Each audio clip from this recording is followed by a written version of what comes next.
Hello guys, আসসালামু আলাইকুম। তোমরা সবাই কেমন আছো? আমি অনেক ভালো আছি। তোমাদের ভালো না থাকলে তোমাদের ভালো থাকতে হবে। আজকে একটা পাদমানকা ভিডিও নিয়ে আমি চলে এসেছি। দেখো, আমার হাতে একটা ক্যানভাস আছে। এই ক্যানভাসটা আঁকছি মূলত 2-3 মাস আগে বা 1-2 মাস আগে হবে। ক্যানভাসটা আঁকছি মূলত একটা জঙ্গল টাইপের দৃশ্য বলতে পারো। মাঝখানে নদী, সাইডে গাছপালা, পিছনে একটা পাহাড় আছে, তারপর একটা ঘরও আছে। তো এই ক্যানভাসটা যখন আমি প্রথম আঁকা শুরু করি তখন আমার একটু ভালো লাগতেছিল না, বিরক্ত লাগতেছিল তখন। তারপর যখন শেষ হয় ক্যানভাসটা আঁকা আমার, তখন সবাই বলছে যে না, ভালো হয়েছে। তো সবার ভালো লাগা মানে আমারও ভালো লাগা। তো আজকে আমি ছাদে চলে আসছি ভিডিওটা করার জন্য। দেখো আজকে ছাদে কত রোদ আর কত সুন্দর একটা ভিউ। তো আমি এই ক্যানভাসটার ভিডিও করার জন্য মূলত ছাদে আসি নাই, কাপড় চাপড় মেলার জন্য আসছি। তারপর ভাবলাম যে না, ক্যানভাসটা নিয়ে যাই ছাদে, তা ভিডিও করে আনি।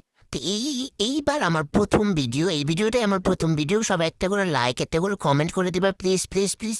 তোমাদের লাইক কমেন্ট আমাকে উৎসাহিত করবে পরে আরেকটা ভিডিও বানানোর জন্য। তো আমি জানি না প্রথম দিন আজকে আমি কিভাবে কথা বলতেছি, কেমন হইতেছি ভিডিওটা জানি না। যাই হোক, আমি নিচে চলে আসলাম। নিচে চলে আসার পর দেখি আমার ফটো একটা ফুল নিয়ে আসছে। যাই হোক, আল্লাহ হাফেজ, বাই বাই, টাটা।